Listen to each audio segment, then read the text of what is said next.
Hi stamping friends, I'm Karina from karinascreations.blogspot.ca, and today I'm going to show you how to make this cute little Christmas box. And the Christmas box is held shut with a Velcro closure, and inside I have some cute Snow Festival designer printed tags that I'm going to be giving to my friend. So to make this cute project, you are going to need an 8.5 by 11 inch piece of cardstock. You're going to be using your Simply Scored tool, and you're going to score the 8.5 inch side at 1 1/4 inches, 6.5 inches, and you're going to turn it and score it at the 11 inch side at 1 1/4 inches, 5 1/4 inches, 6.5 inches, and 10.5 inches. The next thing we need to do is put on our diagonal score plate, and it has an arrow right here. So make sure you put it in the right direction. And I'm going to be scoring, creating a roof on the larger panel. I think it's 2 inches by 4 inches. And I'm going to be scoring that at 3 1/4, the 3 1/4 inch mark, and the 8.5 inch mark. Now it matters which way you have the paper too. Make sure that this little flap at the side, this, I think it's 1/4 inch by 2 inches, is on your right hand side to get your score lines right. Next you're going to take your paper and you're going to turn it 1/4 of a turn. And what I do is start from this outside corner and just run it up, and then it completes your nice little roof line. Okay, now I'm going to take my paper snips. And I am actually going to cut in 4 different places into the first score line on each side. So 1, 2, 3, and 4. And same with this side. 1, 2, 3, 4. And this little piece here actually gets cut right out because we don't need it. And then same with this bottom rectangle, we don't need it. So what your project looks like is this. And then on this 1/4 inch flap, we're going to be putting some sticky strip. So we'll put sticky strip on one side to help hold it shut. I'm actually going to move my diagonal score plate off to the side, and then on the other panel I'm going to place sticky strip right along here. Love sticky strip, it helps hold everything together. The tricky part is finding where it starts and when it ends. Okay, so there is that. And then I'm just going to use my bone folder, which you can see I forgot upstairs. So we're just going to pretend, and I'm going to use my fingers. Bone folder works better, however, fingers work in a pinch. And just fold all my lines. And then I'm going to close up the box on this side first.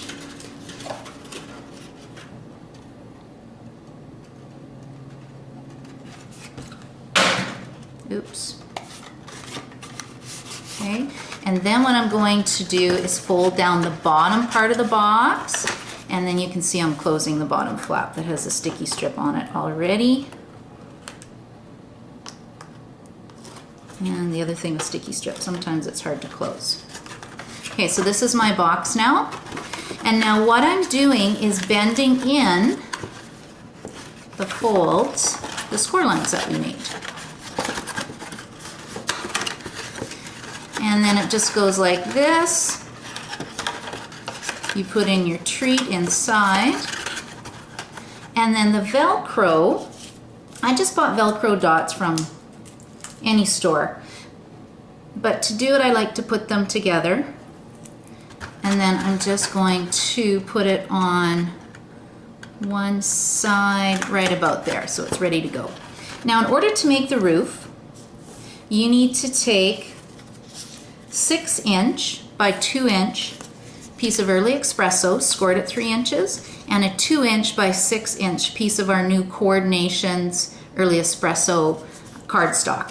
And I put it through the wood grain embossing folder, and we do have sanding paper, but I didn't even do that. And I scored that at 3 inches as well. And what I'm doing is just putting some mono multi-glue on it, and this is just to give it some stability, because I find that the coordination paper is super cute, but it's a little flimsy to make a roof. So I will just put those 2 layers together. And now we have a super cute roof. And you can use snail too, but I really like the Tombow Mono Multi-Glue for this project. And then what I do is try to get it in the center. And just put it down on one side. And then on this flap, I'm just going to put a little more sticky strip. And then that will hold the other side of the roof down.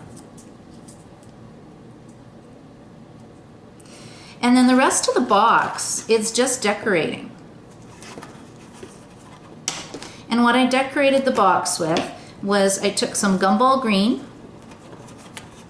paper, I think it was 3/4 of an inch by 4 inches, and I used my scalloped edge punch and punched it off. Okay, now I can actually close this properly. Okay, there we go, there's the box. Okay, and this is a scalloped edge that I made. And I just put the decoration just underneath that score line that we created. And again, I'll use some Mono Multi-Glue. Really needs an easier name. And I'll put that on my box. Now the other thing I did to create my box was I made a door.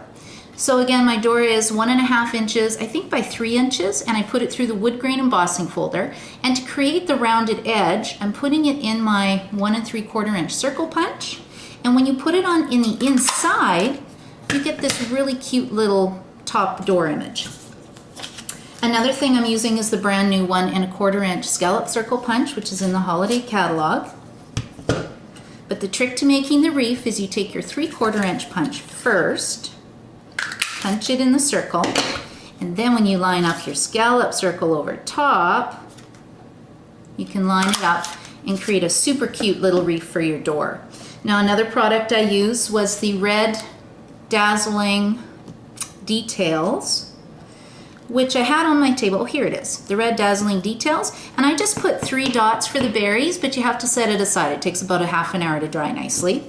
And then I just added that on my door, and that creates the door of the house. And then to decorate it a little more, I just took the new Early Espresso tulle ribbon. Love this stuff because look how easy it is to tie. It just stretches. It's my favorite ribbon right now. And just tie it in a knot, like so. And then to give it a little Christmas greeting, I pre-stamped the cute little Merry Christmas from the Petite Pear stamp set.